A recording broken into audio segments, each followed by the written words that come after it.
Mike Tomlin and change. Now, we just talked about the Steelers not being that far away. And I thought it was important that we put these two things together because the Steelers aren't that far away, but Mike Tomlin's got to do some things to change. Now, it's early in the season, or in the offseason, I should say. But some of the things that I would say most Steeler fans thought they should do, the Steelers didn't do. Now, I didn't think they were going to change offense and defensive coordinators. That was a pipe dream. People that were screaming that. I'm like, you all know how I am. When things that I know aren't going to change, I don't waste energy on that. And I knew that we're not changing. If we kept that offensive coordinator around that I won't say his name, the previous one, if we kept him around for as long as we did, we're not getting rid of Arthur Smith after 1 year. That just wasn't going to happen. And Terrell Austin, we can think whatever we want about him. He's in his position, and Mike Tomlin is effectively the defensive coordinator. So why are you going to make a change there? That doesn't make sense. So when we've got this guy, Tomlin runs it, Austin's in the position. He wasn't going anywhere. And people blaming him for how the defense is run, you're blaming the wrong guy. And I think most people get that. So he wasn't going anywhere. But the one position that we thought we were going to get some change and probably should have gotten change is an offensive line. Pat Meyer, it's just not working.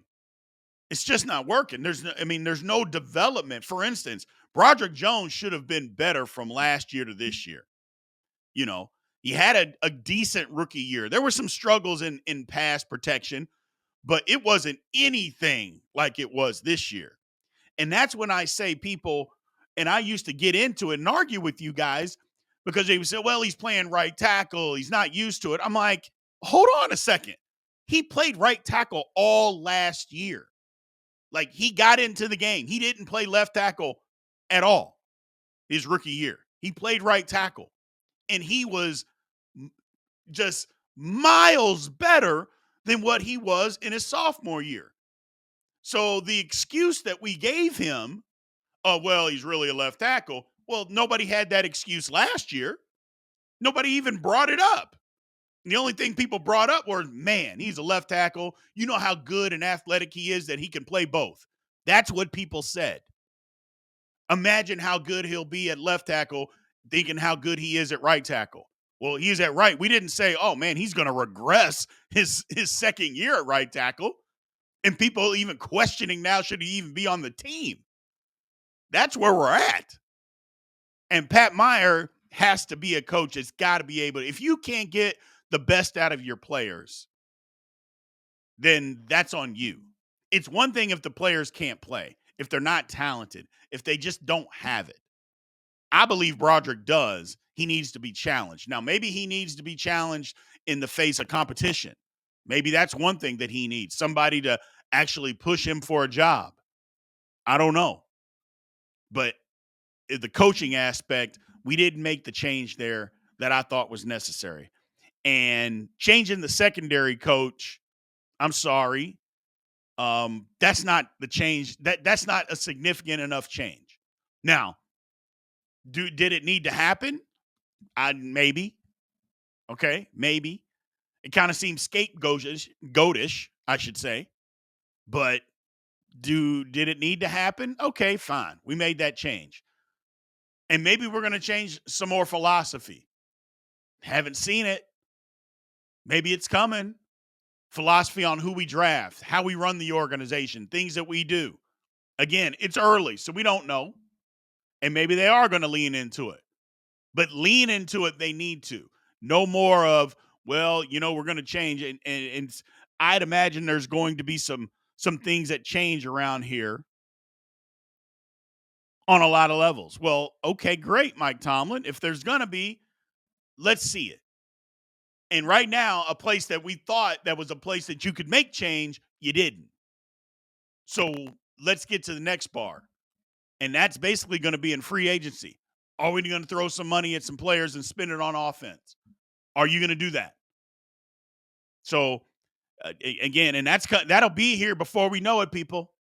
I know it seems like it's a long way off. No, it's not. Free agency is right around the corner. And then we're really going to know We're going to know. Now, granted, free agency is a two-way street. That we can throw the money out there, but people have to want to come to Pittsburgh. But isn't the whole talk always that guys want to come play for Mike Tomlin? Well, if it is, let's see. Let's see what the Mike Tomlin mystique is, because it is a real thing. That's not make-believe. I mean, you hear it all the time from players. You hear it all the time that they want to come play for Mike Tomlin. Well, if they do, great. Let's get it going. Let's throw some money around and let's get this thing figured out. But we need some real change, you know. Now, here's a thing as far as why we need change. What we did in the second half of the season. The Steelers, unfortunately, the second half of the season, it did not look good. It did not look good. As far as the winning percentages, the Steelers dropped 30% in the second half of the season. Only two other teams were worse, the Chicago Bears and the Houston Texans. And basically, we were tied with the Texans.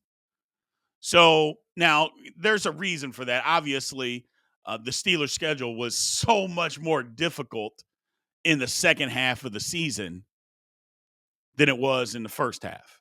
I mean, it's just simple. It was. Now, as far as playoff teams, I don't know. I mean, we did play the two teams that were in the Super Bowl. We played the Ravens twice. And I don't know where you want to put the Commanders. I mean, they were in the NFC Championship game. I didn't mention them earlier because we were just talking about AFC teams, but we played them. And again, I don't know if you want to put them on the front half, second half, whatever. But bottom line is the schedule was way more difficult the second half of the season than it was the first half, even though we beat two playoff teams in the first 3 weeks of the season. We did do that. But it was just more difficult. So I want the change to happen, and I need to see it. I need to see it. You know, the whole thing about we're going after a wide receiver, we need a wide receiver, and then we just never do it like we did in the 2024 offseason. I can't deal with that in 2025, people. I can't deal with that. You know, that was the whole thing. We knew we needed another receiver.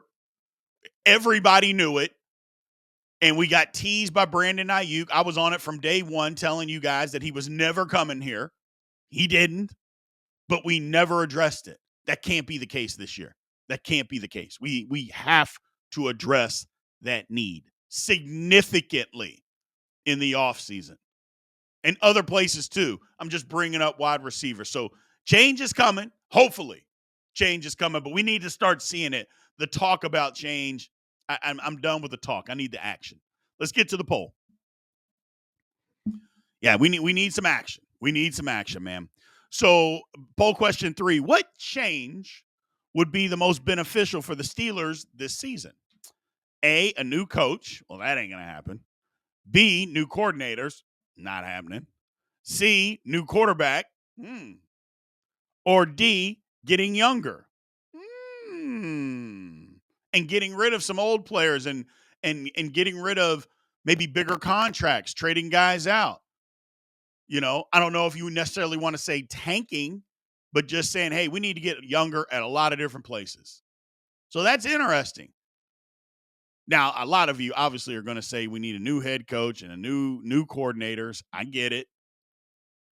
But what change would be the most beneficial for the Steelers? New coach, new coordinator, new quarterback, or getting younger? So, interesting thoughts down the stretch, man. Interesting thoughts. Moving on.